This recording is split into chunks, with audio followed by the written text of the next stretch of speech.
এমন একটি পর্যায়ে বাংলাদেশ আমরা বিগত 54 বছরে আমার দলের পক্ষ থেকে বাংলাদেশ মুক্তি আবু নাসির আইয়ুবী ভাইকে এখন বক্তব্য রাখার জনগণকে ভালোবাসে, দেশকে ভালোবাসে, যারা নিজেরা সবসময় দেশের পক্ষের শক্তি বলে, স্বাধীনতার পক্ষের শক্তি বলে, যার বাপ দেশ স্বাধীন করেছে কথায় কথায় গর্ব অহংকার করে, তারা আজকে কোথায়?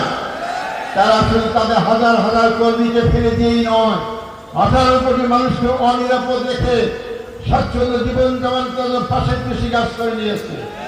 আজকে সেখান থেকে দেশে অন্তর্ঘাতমূলক কর্মকাণ্ডের মাধ্যমে দেশকে অস্থির করার চেষ্টা করা হচ্ছে। যারা দেশ ছেড়ে পালিয়ে যায়, জনগণকে রেখে পালিয়ে যায়, আর যাই হোক তারা দেশের পক্ষের শক্তি হতে পারে না। আর যারা দেশের জনগণের জন্য ফাঁসির কাছে ঝুলতে রাজি হয়, তারাই সত্যিকার দেশ প্রেমিক, তারাই দেশের জনগণের বন্ধু, এবং তাদের দ্বারাই দিনের দেশের জনগণের উপকার হতে পারে। তাই সংগ্রামী ভাই বন্ধুগণ, আমাদের সময় এসেছে পরিবর্তনের।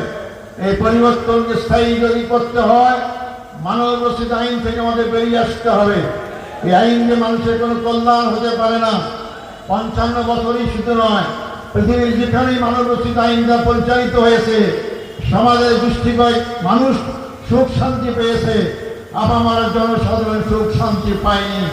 তাই আমরা চাই বাংলাদেশে আগামী দিনে যদি আমরা ইসলাম পক্ষের শক্তি, জনগণের দোয়া, আল্লাহর দোয়ায় আমরা যদি দায়িত্ব পালন করতে পারি, সুযোগ পাই, তাই প্রথমেই আমরা দুর্নীতিমুক্ত সমাজ কায়েম করব, দুর্নীতিমুক্ত রাষ্ট্র কায়েম করব।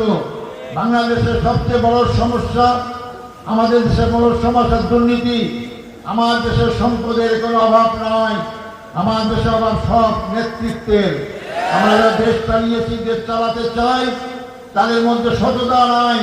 তারা নিজের আখের গুছায়, নিজের সম্পদ দেশেই না বিদেশে পাচার করে। আমার দেশ গরিব নয়, 54 বছর গরিব করে রাখা হয়েছে আমার দেশকে। সুজলা সুফলা সুন্দর এই বাংলাদেশ, যেখানে আমাদের গোলা ভরা ধান থাকতো, সোনালি আঁশ আমাদের থাকতো, যেখানে আমাদের পুকুর ভরা মাছ থাকতো, আজকে সেই বাংলাদেশ কেন শুকনো হয়ে গেছে? জামাত ইসলামী ক্ষমতায় গেলে আমরা যাকাতের আইন চালু করব।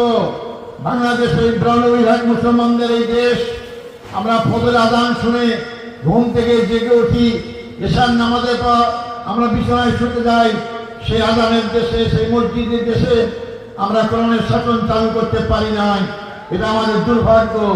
আগামী দিনে আমরা সুযোগ পাই, যাকাতের আইন চালু করলে আমরা হিসাব করে দেখেছি, প্রতি বছর ব্যাংক থেকে 50,000 কোটি টাকা যাকাত আদায় হতে পারে।